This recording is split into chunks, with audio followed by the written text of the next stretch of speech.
Kita ke informasi lain, Saudara. 2 hari setelah Lebaran, harga cabai rawit merah di pasar Wamanggu masih mahal.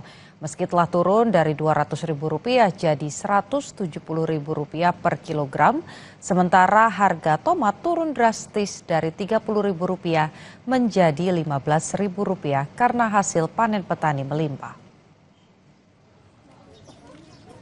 2 hari setelah Lebaran, suasana di pasar tradisional Wamanggu, Merauke terlihat normal. Harga cabai mulai turun meski harganya tetap mahal. Sebelumnya 2 hari sebelum Idul Fitri, harga cabai mencapai Rp200.000 per kilogram. Saat ini cabai dijual seharga Rp170.000 per kilogram. Pedagang bilang harga cabai masih mahal karena minimnya stok. Agar tetap laku, pedagang kini menjual cabai secara eceran, mulai dari harga Rp5.000. Sementara harga tomat turun drastis dari Rp30.000 menjadi Rp15.000 karena hasil panen petani yang melimpah.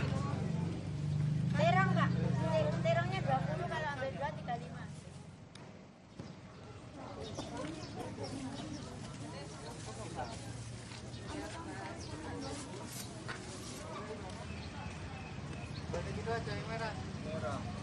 Lebaran kurang 2 hari masih 200. Ini sudah turun. Sudah berapa hari turun, Bude? Turunnya pokoknya Lebaran kurang 2 hari sudah turun. Kan 2 hari kurang 2 hari kosong, tidak ada barang. Oh, sempat kosong. Kosong. Jadi dijual 200. Modalnya itu ada yang 170, 180. Kalau tomat Bude sekarang berapa?